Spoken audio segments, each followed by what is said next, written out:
Hi y'all, it's Kate at Kate's Garden Chicken and Cat Rambles. And this looks to be more of a video probably about just picking peas. Be a little short video, but the hawk net is still doing well. I dug out the, I think it's 6x6 shade cloth.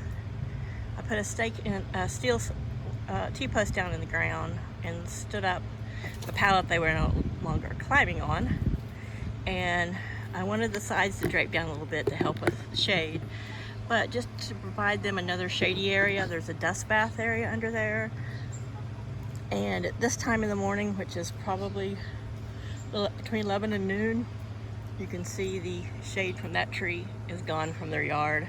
There's still shade in the pavilion, and pretty much the whole yard except for where those little trees are is in the sun. Now they can get into the three-sided pavilion, but to me it doesn't have great airflow.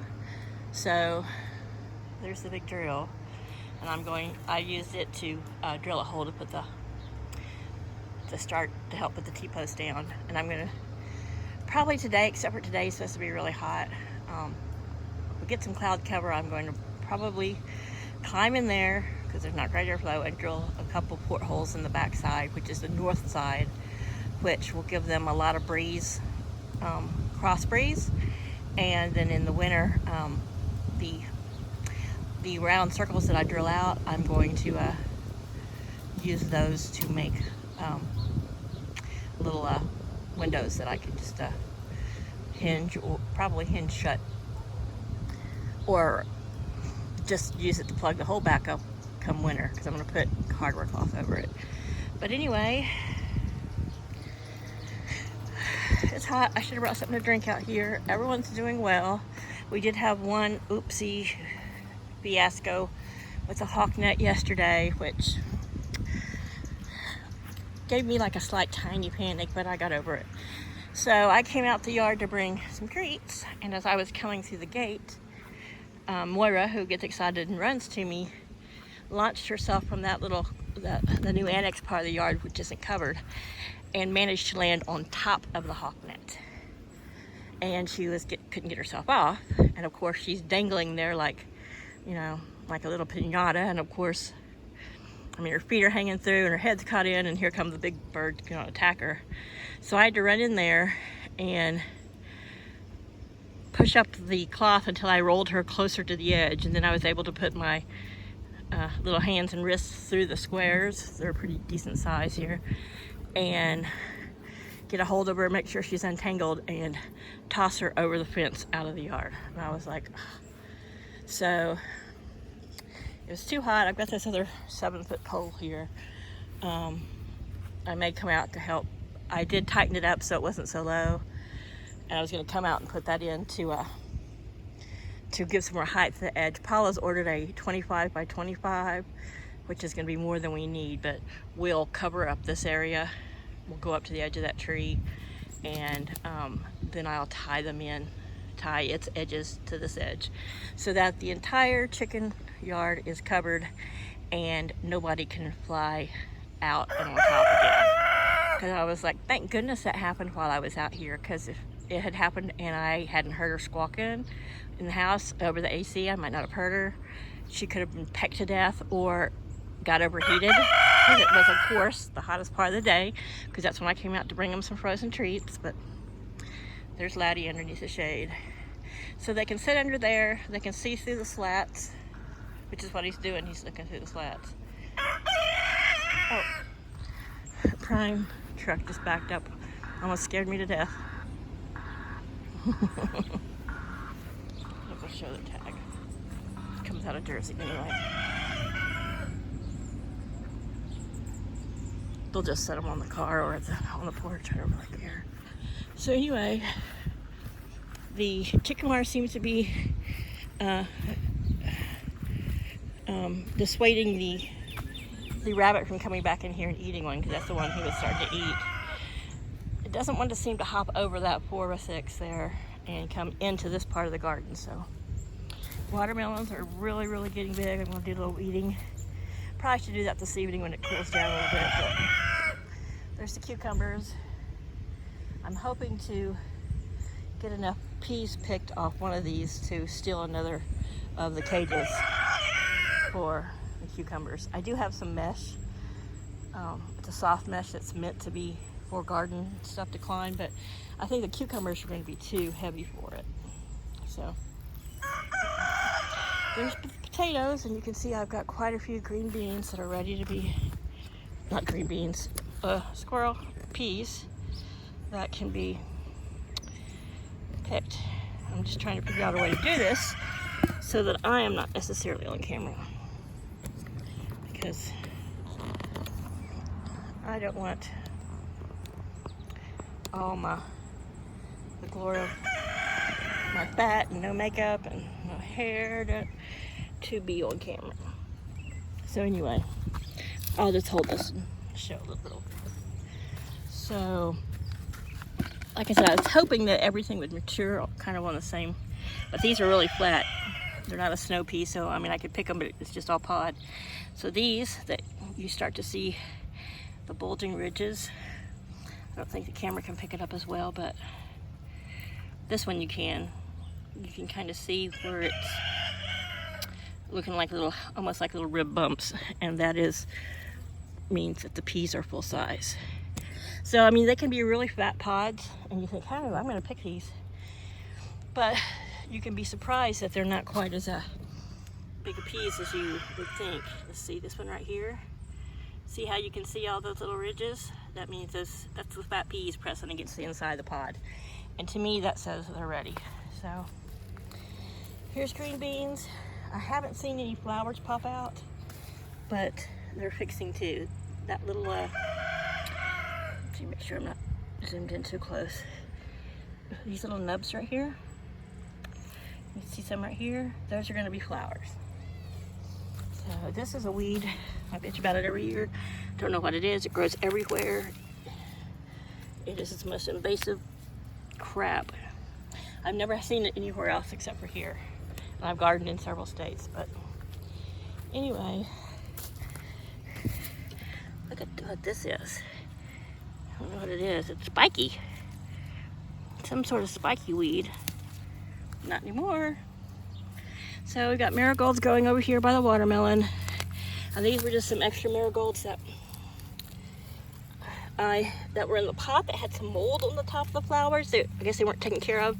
For whatever reason, they were keeping the marigolds inside the greenhouse. I think it was they weren't getting enough quality sun. But anywho, since I didn't know if it was something that could spread and they weren't real pretty, I put them out here by the garden in little patches by themselves, and they've popped up nicely. And these are the ones that are called Antigua. And these are the marigolds that have get big round heads. They don't have the, I don't know what you call it, the spaces between the petals. And they're called, they're just called Antigua marigolds. Oh yes.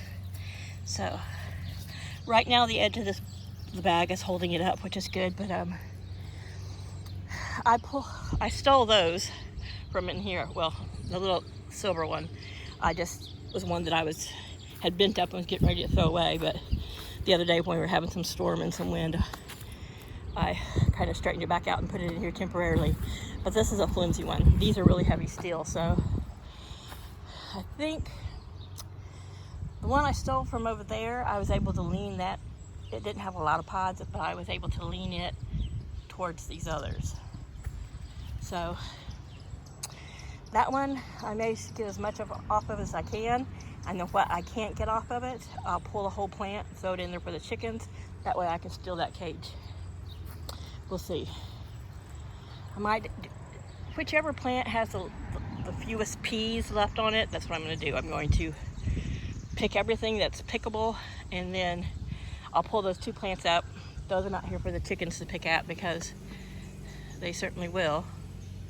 And then I'll steal those cages. I'd rather steal two big ones, but you know, I'll make do with the little one until I can steal a bigger one. We'll just see how it goes. But I don't want to waste peas, so I don't want to tear out a plant that's going to have a pretty good amount of more peas. So we'll see. But This is where the garden's at. Okay, see, this is a traditional, what most of us call marigolds. This is just all yellow one. And you can see the difference in its petal structure compared to that one's petal structure. Yeah, I'm sure there's a lot of people who don't give a shit about marigolds. I love marigolds. I like how they smell. I like that they don't get eaten by bugs. And when you plant them around, they won't hurt your tomatoes or cucumbers, but you can plant them even in the same pots. Oops, I'm just doing a little weeding here.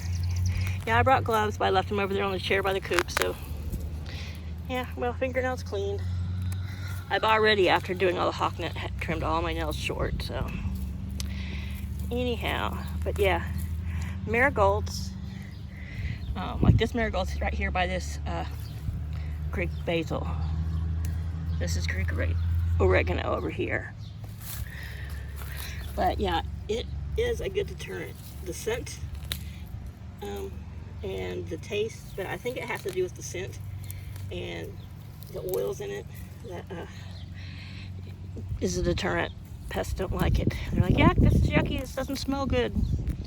And who wants to eat when something next to you smells rancid? Which I don't think it smells rancid, but to bugs it must smell rancid. So, okay, I'm rambling. I'm gonna get back to doing some gardening stuff. I'm just gonna go ahead and pick those peas. I don't know, there's my bowl and my clippers. I might just wait till this evening because it is, before noon it was already almost 85. And I am like right in the heat. But gosh knows I need some sun. So these girls are choosing to hang out under this tree. And they've got several water dishes. So I may move one of these water dishes over there, kind of near the tree. I've got an extra one. Maybe I won't move one of the full ones and just put an extra one over there. And that's Cosmo, the Stragaroo, and Lily and Zinnia. Okay, so where I picked up this pellet, there was some like bare ground bugs, so they're already taking advantage of hanging out underneath there, so that's good. May not be pretty, but it works. And it's for their benefit, you know, not mine, so. There's Flower, the leghorn cross. She's got the little dot right there above her tail feathers. And Daisy's all white. Laddie has tried to cover Moira a couple times. And I know today she wanted to get up here in the nest box. And Miss Neve was in it and chased her out. But I moved a couple eggs over into this lower nest box here. Okay, right there. So they've got alternate nest boxes that are separated from each other.